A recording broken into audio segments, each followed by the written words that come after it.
All right, number eight. Please. So my number eight, I almost forgot to include him in this list. I'll be honest. Um, I've gone with the first ever number one overall pick, Matt McKeon. Okay. Played for the Kansas City Wizards 6 seasons, 1 season with the Colorado Rapids, 172 games played, 13,999 minutes. You couldn't get one more minute, Matt. Come on. 13 goals, 10 assists from the midfield is decent. It never really said exactly where he played in the midfield. I don't know if it was attacker or central defender, I but have him as a six. I have him as a defender. okay.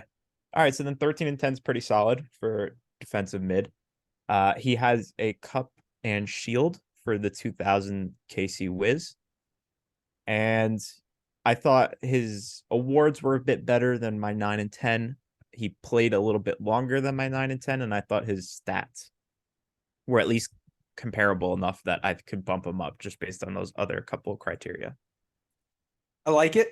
I don't have him on mine, I'll tell you that. And I think it's just recency bias, really, because I think others have done better to grow the game fully. And as I mentioned, right, the move to the next level brought you up, and he never made that move. So I think that that dropped him for me. But again, another guy who made one of my last round of cuts. So definitely a great pick. Is he top 10? I think that's something to talk about.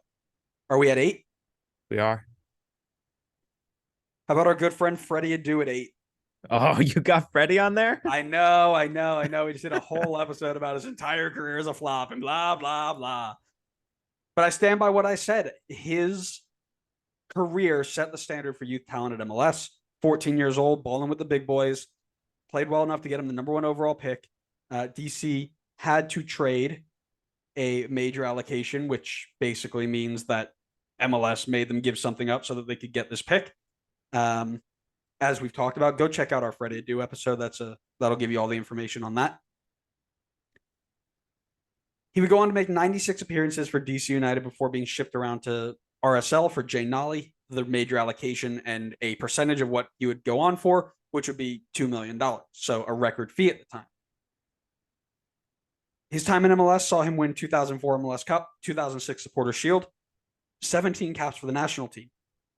He'd finish his time in MLS with 142 appearances, 3 teams, 19 goals, 11 assists. Now, the numbers aren't staggering, but his impact on the league, the future of youth Americans playing abroad, and the worldview on soccer in America earns itself a place in this top 10. I went down this rabbit hole in our other one. You can disagree. You will be wrong.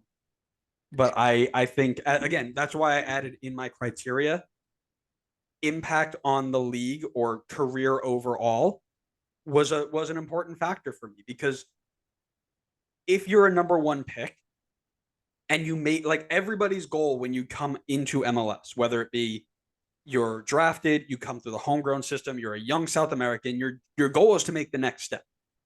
So if that is what you've done, you have done. I almost could see the argument of the opposite. He obviously had massive potential and massive hype. He got the move to Europe, which is good. Obviously, not many people get that jump, and especially back in earlier days MLS, that was probably even a bit more difficult. But considering he went over and then flopped pretty hard, I would almost think that teams in Europe would look at that and be like, well, can we trust American products now, considering how much they hyped this guy up? Now, I know you definitely listened to me all the time when I said that whole story, but his whole career was derailed because he went to his first club in Portugal and they went through 3 managers in 6 months. I know. Right? I remember he You had can't. another situation similar to Right. that somewhere else. Right, exactly. And Bahia was the same way. You can't put that on him. Now, you can argue it was a failure, yes. But you can also argue it from the progressive side of it, which is he moved the needle. He was the first one to move the needle, right? Eskandarian didn't go in.